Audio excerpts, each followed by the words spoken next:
Okay, good morning. I have Dean here today, who is our special guest for the 100 Stories campaign. Would you like to introduce yourself? Oh, thank you, Ali. Yes, my name's Dean Quirke. I'm a men's and youth health and wellness educator. I'm also the author of the book Toxic Love, Breaking the Addictive Patterns of Domestic Abuse. Very important subject matter there. I'm sure we can delve in and pick your brain with some great insights for this network. So let's just get started with just a self-reflection. Can you share with us what is one mental health tactic that you yourself may use? You know, not every day is going to be a rosy day. Sometimes we can get challenged. So what's some insights you have there that you yourself put into practice? Oh, thank you. That's a great question. My go-to is yoga. And the reason yoga has been such a very solid foundation in my life, I've been I call it like a practicing yogi, if you like. So someone that does a daily practice for well over a decade now. And it's my go-to for the reason that often when we think of yoga, we think of the asanas, the movement practices. And yes, that's a hugely big part of it. But actually the word yoga, the meaning behind it means to connect with self. So the reason yoga is such a strong practice and foundation in my life is I feel that, you know, particularly during those challenging times, but as I believe in prevention, it's something I do daily, that, you know, whether I'm having a good day or a bad day, start today, I use yoga as a way of connecting in to come to the present moment and then to reflect on, okay, how am I feeling right now? And I start with a body scan, you know, what's going on in my body? Okay, I have a sore shoulder. That's interesting, not to judge, but just to be aware of that. So ultimately, yoga has become a practice that helps me to become aware of those patterns that often go unnoticed, if you like, which can provide a challenge when things just come up out of the blue. I know in our conversation earlier, you talked about mental health can often just come up for people just out of the blue.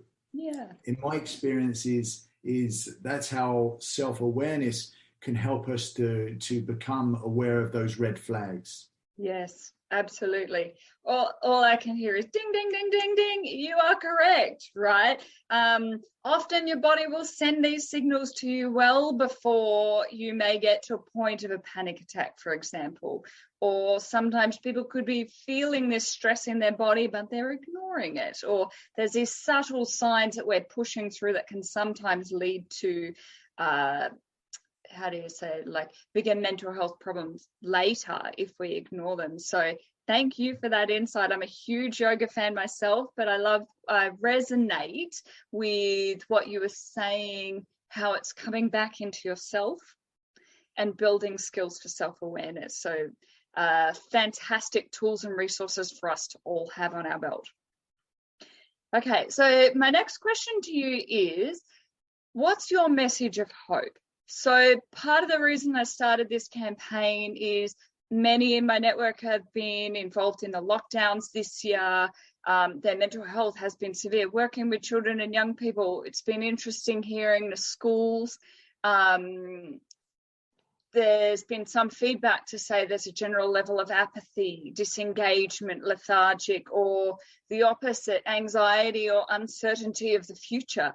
You know, which is devastating to hear for our future generation. But what this question is about is, if there is someone in that eye of the storm right now who is overwhelmed by mental health issues affecting them right now, what insights could you provide that may be useful for them to hear? We've all overcome enough adversity and resilience opportunities in our own stories.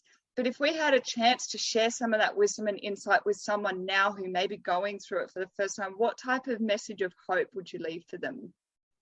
Oh, thank you, Ali. That's a great question. I feel it's a big question, Yeah. So I'll do my best to provide my understanding of it. So really, this message is for someone, as you mentioned, that's going through it right now, is in the eye of the storm, maybe experiencing panic attacks or anxiety for the very first time and doesn't know how to cope with that. because it can be overwhelming. It can be overwhelming, and it's our own situation. It's a personal situation that we're going through right now. My message really for that person would be that it's okay to experience these feelings of overwhelm, these feelings of stress, to be very fearful of the future, of this uncertainty, because they are uncertain times. And in my experience and I'll talk personally, is it's not actually the anxiety or the stress that is damaging to me as an individual. What is damaging is the story I tell around it, is what I make it mean. So if we put it into perspective, so when we think about anxiety is a natural phenomena or experience to fear that is presenting for us. So often if we create a story that there's anxiety is wrong, or this is bad for me, or this is going to happen, I'm going to lose control, that's where we can end up into what we call like the rabbit hole, or to go down the hole where fear then escalates into what we call a panic attack, which can be, our breathing, becomes more rapid, we experience sweaty palms, all of these different things. So it can become very, very challenging. Where we can change and break that story is we can create any story that we wish to bring meaning to that situation. So for example, I'll put it into my own situation. If I'm experiencing anxiety, okay, I've got an important meeting coming up, or I'm going to meet a new person for the first time, I feel anxious. I feel anxious because I want to make a good impression. So I've got an opportunity in that moment. And the opportunity is to go with the story that I have in my mind about this, the what if strategy, that, okay, if I meet this person, what if they don't like me? No, and on and on that story goes. Or I have an opportunity to, as I shared earlier about why yoga is so beneficial, is I can come back into my body, remove myself from the story. So what I'm telling myself about what could go wrong, and I can come back to, okay, what is happening right now in my body? Okay, I feel some sensations in my stomach that feel a little bit like butterflies. Okay, that's it. That's interesting. I feel some tension in my neck. Okay, that's really interesting. I want to check in with my breath now. Okay, I'm breathing a little bit rapidly. When we do that and come back to the present moment, what we can do, and what my message of hope or a strategy from a person that's right in that position is to use an anchor. So what is an anchor? What is an anchor in that moment? So an anchor could be our breath. So in yoga, we talk about the breath. So as I become aware of the breath, so I'm aware of the inhale, I'm aware of the exhale, what I'm doing is redirecting my focus from the story to what is actual factual and true for me right now. Okay, my breath, and I'm going to stay with that. I'm going to stay with the breath. What else is an anchor? Okay, I look out the window, I see some trees. Okay, I look at the trees. That becomes a focal point, and again, another anchor. So in yoga, we call it like the drishti, or the focal point, which is what concentration is all about. So I now become removed from the story to now what's factual. Okay, I'm connected to my environment. I'm connected to my breath. Another way that we can utilize an anchor is call a friend that is a really good listener. So I'm feeling overwhelmed, I'm feeling stressful, I'm going to choose that person from my address book that I know has always got time for listen. Always got time for listen. So again, I'm using those anchor points to bring me back to that present moment, to an environment where I feel safe. Even though outside of me there's uncertainty and all of that stuff that I could get caught up in, I'm coming back to what I can control, and that's what's going inside of me. not outside. Outside, we have no control. Inside, we have control. And a great word that is really useful to gain understanding of looking at different environments is called VUCA. So VUCA is a term that's utilized by the US Navy Marines, and it's for them to assess challenging environments. So the word means, the V is like an acronym. So the V is all about volatility. Mm-hmm. So we know, okay, the environment's volatile. I haven't been here before. I'm experiencing anxiety. Uncertainty. Okay, I'm uncertain here. I don't know what's gonna come out of this. The C stands for complexity. Okay, it's a bit bigger than what I understand. It's quite complex. And then we look at the A, and that's ambiguity. So there's system dynamics going on here that are out of my control. So a complete spin on that word, and this is what I found really helpful with working with young men and men in general, is to look at that word of where we don't have the control, the volatility. And instead of looking at the V as it's volatile, we can counteract that by looking at what is our vision in that moment. So we come back to what our why is. As you shared with me earlier, Ali, your vision is to help people to develop strategies that are preventative in nature so that they can, manage their mental well-being. Mm-hmm. So when we look at the U, uncertainty, we can then, obviously, we can switch that and we can look at, okay, what is certain, what is under our control? So we can switch that. When we look at complexity, the way to remove complexity to a situation is let's look for clarity. And that's where it comes back to looking at what's true, our breath, our environment, our anchors, etc. And with ambiguity, what we're doing, looking to do with that is to look at creating, an attitude that we can bring forward that helps us to go, okay, it is uncertain, but I've got this. I've got control of my inner environment. So I hope that gave a good explanation of my hopes for people that are in those situations. Very powerful. I mean, running through my head, mindset, but also focus and presence and self-awareness, multi-layers of all sorts of different tactics, because each and every one of them on their own is helpful. The grounding or the anchoring or the breath. So in some ways you actually answered multiple different tactics and messages for not just hope, but for dealing with that challenging circumstance. Because we are on this subject, and because you gave such a wonderful explanation of what individuals could do if they were feeling a state of anxiety for the first time, etc., do you have any advice or tips for, let's say, that person on the phone that they reached out to? I'm going to call someone in my network.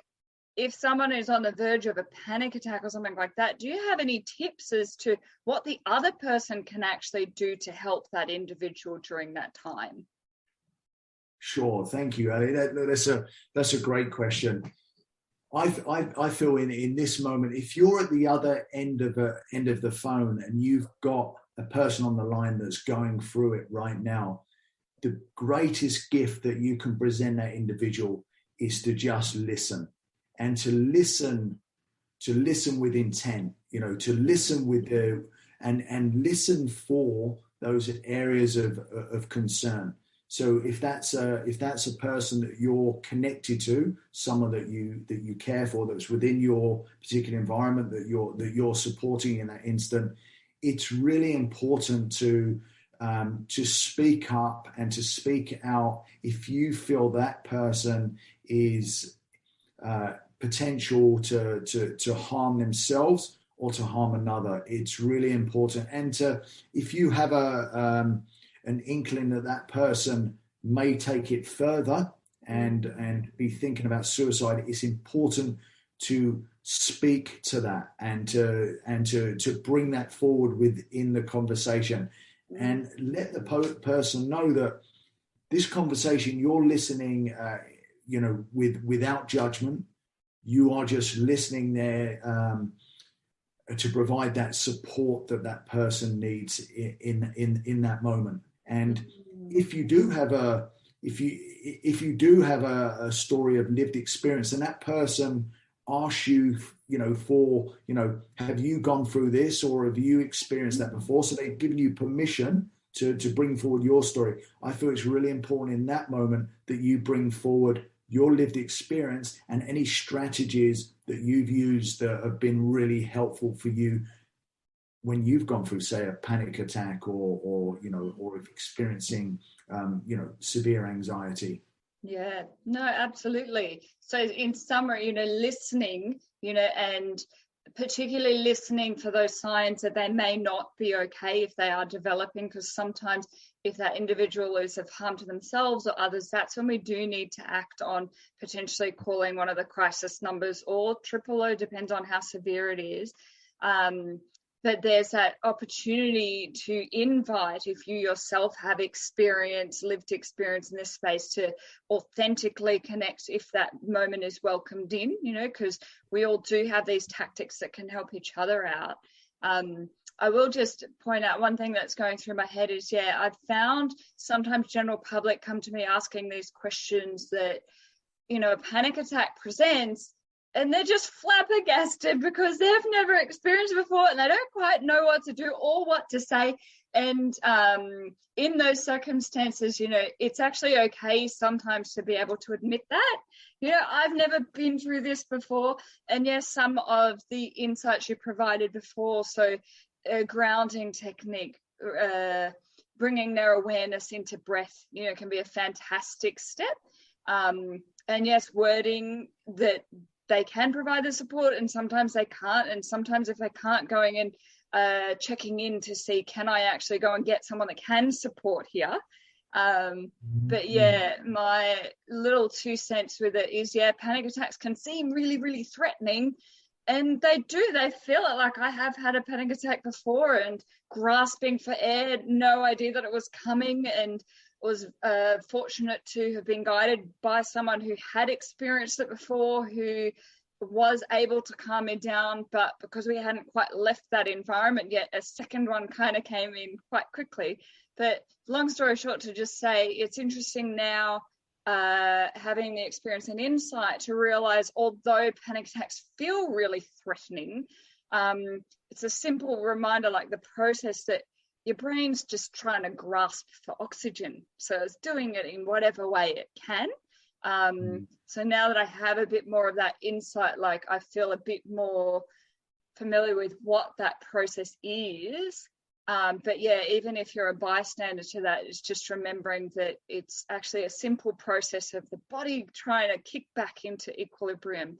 And yes, if it is happening for the first time, etc., providing those help-seeking pathways, because if we do ignore them, the chances are that they will escalate and they may get worse, if you don't actually delve deeper to find the underlying issues. So thank you for raising such an important conversation, particularly now.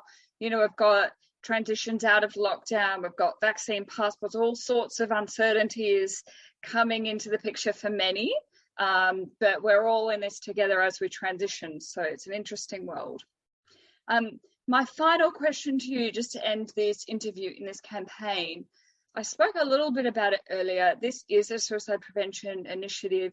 I find many individuals do come from direct lived experience of suicide ideation, but they may also come with experience in being able to support someone who perhaps was in that crisis end and has been a supporter or a carer for someone in those circumstances. I'm just curious if you have any insights for us in terms of, are there any specific circumstances or direct actions that you've found helpful during those times, because often we can actually overcome some of these situations, not all the time, but there's some great insights that we can share, because we are all human beings experiencing this collective experience, but some of these insights could be vital for someone who may be going through it right now. So do you have any tips to share or direct actions when it comes to supporting someone or even yourself in that time of need? Sure. Look, it is it is something that, as we know, in the field I work in specifically, we know that men are at a greater risk, particularly young men, in regards to suicide and those types of sort of thoughts, even that suicide ideation. I guess what comes to mind for me in regards to a tip is I also work with veterans, so veterans and something that that's very much in the spotlight at the moment, and this is suicide prevention in regards to veterans basically the Royal Commission investigation into suicide within the military. And one of the things that really sticks with me, having done lots of different trainings in regards to suicide prevention, is a video really that just sticks in my mind. And the reason this video sticks in my mind is because I feel it demonstrates the power of what you suggested earlier, Ali, of when you were going through a panic attack, having someone that knew what to say and had the skills and strategies to really help you come through that situation, to help you to be able to to see the situation for what it is. So in a panic attack, we know nobody's ever died from a panic attack. So, but to hear that and have someone that's had that experience really helped you come through it and work through that situation and come through unscathed. I feel this video really represents that. And what it represents is two men at a barbecue. And in this particular video, one man is obviously, from the video, he's going through that suicide ideation. So he's starting to think about it. He's got a lot of things going on in his life that he now feels he's made a decision and he wants to take his own life. What the friend does in this particular video is absolutely exceptional. What he does is he goes and sits with his friend and he starts the conversation off with what's going on for you. Mm-hmm. And he opens up that dialogue, and instead of interjecting any advice or any solutions, he just listens. And what does he listen for? He listens for those concerns for his friend that may be considering taking his own life. So he listens and he hears his friend say, well, look, I don't feel that I'm providing any value for my family anymore. So what his friend hears and what his support hears is, okay, I think he's considering suicide. So instead of avoiding the question, he presents the question and says, Mark, and it's not the guy's name, but Mark, are you considering taking your own life? And that's probably the biggest support that you can provide a person in that incident, because the person 9 times out of 10 will say, yes, I've been thinking about it. Mm-hmm. And then he asked another valuable question, is, have you thought about how you would do it? Mm-hmm. So he spoke to two particular topics that ultimately in society we're sort of taught that, we just don't go there with those types of questions. But what it provided this man in that instant was an opportunity to bring forward what he's been contemplating, how he's been contemplating, but also as well, it opens a doorway, if you like, for that person to talk a lot more about their concerns. So what did the person do next? Mm-hmm. Have you reached out for help? So the man says, no, I haven't. Okay, what I'm going to do is, do you know there is organizations out there that can help? Lifeline, Men's Line, ring 000 if you're under immediate threat. So he's talking through all of the help mechanisms. And then he said to the man, okay, why haven't you reached out for help? So the man might have said, oh, because I don't think I don't value myself, or I don't think I could get help. And the person said, okay, we're gonna ring right now. So he hands the person the phone. He says, what I want you to do is to ring Lifeline now, and I want you to make an appointment. So he's providing that support, and he's staying with that person so that they get the support they need.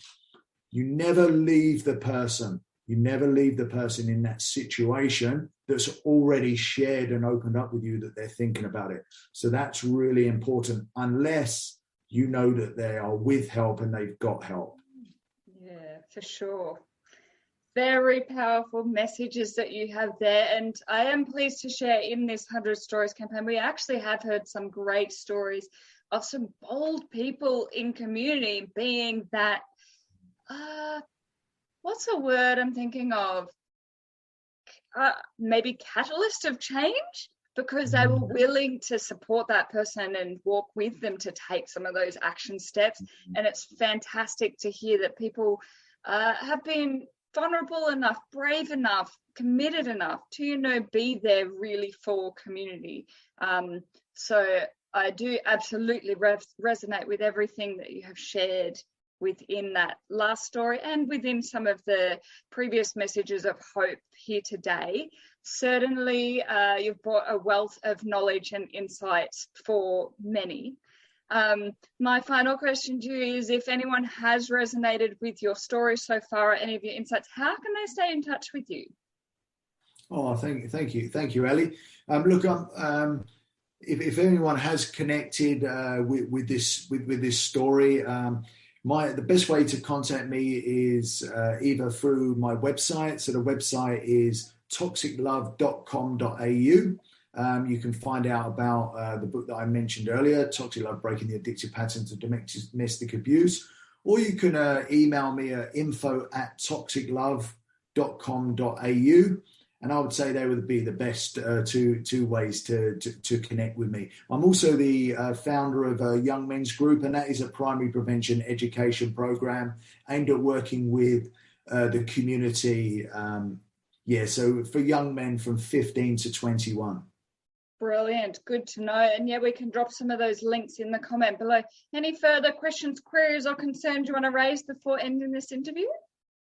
No concerns, but I just wanted to thank you and acknowledge you for the amazing work you're doing, Ali. This is fantastic. Any messages of hope during these uncertain times that can help people that are going through challenges or struggles right now, it certainly has my blessing, and I'm sure it has the blessing of the community as well. So thank you. Fantastic. And what better time to do it than here in Mental Health Month.